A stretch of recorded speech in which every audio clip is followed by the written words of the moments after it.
খাতা কলমে ঢাকা এখন তিলোত্তমা নগরে।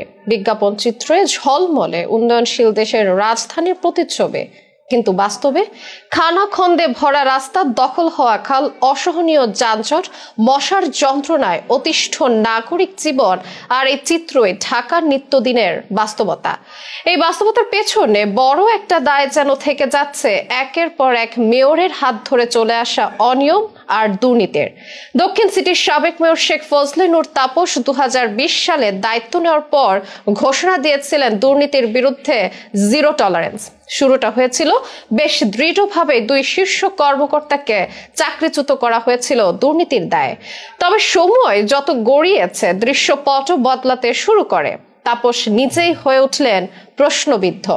দুদকের একাধিক তদন্তে উঠে এসেছে মেয়র থাকাকালীন সময়ে তাপসের পরিবার সহ ঘনিষ্ঠজনেরা বিভিন্ন প্রকল্প ও নিয়োগে অনিয়মের মাধ্যমে কোটি কোটি টাকা হাতিয়ে নিয়েছেন। সরকারি জমি বরাদ্দ, উন্নয়ন প্রকল্পে ঘন ঘন বাজেট বাড়ানো, এমনকি নিজের আত্মীয় স্বজনকে ঠিকাদারি কাজ পাইয়ে দেওয়ার অভিযোগও রয়েছে। সম্প্রতি তাকে ও তার পরিবারের 9 সদস্যকে জিজ্ঞাসাবাদের জন্য তলব করে দুর্নীতি দমন কমিশন। অন্যদিকে উত্তর সিটির সাবেক মেয়র আতিকুল ইসলামও নিজের স্মার্ট ঢাকার স্বপ্ন দেখিয়েছিলেন। বাস্তবে যদিও নগরবাসীর চোখে তার চিত্র ছিল খানিকটা ভিন্ন। মেয়র হিসেবে তার সময়কালও সমালোচনা ছিল যথেষ্ট অকার্যকর মশা নিধন, রাস্তা সংস্কারে ধীর গতি, ট্রাফিক সংকট সমাধানে ব্যর্থতা। সব মিলিয়ে একটি দুর্বল নেতৃত্ব মনে করেছিল অনেকে। ওনার একটা ব্যাপার আছে মনে হয়, খুব সম্ভবত গ্রিন মডেল টাউনের সাথে একটা বড় ধরনের ব্যাপার সবার আছে। এটা আপনি তদন্ত করলে পাবেন, আমি সঠিকটা বলতে পারছি না। ওখানে ওই যে খালদার উপরে ব্রিজ করছে, রাস্তা করছে, সাথে সাথে আউট। ওনার কথা একটা ছিল আউট, কথা একটাই ছিল আউট, আর কোনো হয় ছিল চাকরি দিয়েছে। তো উনি কেউ জিজ্ঞাসা করতো না, কেউ কোনো অফিসারের মতামত দিত না। হ্যাঁ, ওনার ইচ্ছাই শেষ কথা। এমন কোনো অফিসারের ক্ষমতা ছিল না ওনাকে পরামর্শ দেওয়ার করার, মানে ওনাকে সাজেশন দেওয়ার তো প্রশ্নই আসে না। উনি কেউ কাছ থেকে সাজেশন নিত না। হ্যাঁ, যেটা আমাদের কাছে আশ্চর্য লাগছে যে একটা মেয়র থাকবে, উনি থাকবে ব্রড মাইন্ডেড। হ্যাঁ, কর্মচারীদের কল্যাণ করবে। কল্যাণ তো করেই নেই। কল্যাণ বলতে যারা করেন, একটা মেয়র কাছে যে মানবিক হওয়া দরকার, এটা ওনার মধ্যে ছিল না। বিগত গভর্নমেন্ট থেকে, জাতীয় বিশ্ববিদ্যালয় থেকে ওনারা কিন্তু বেতন পুরো কিচ্ছু পায় না।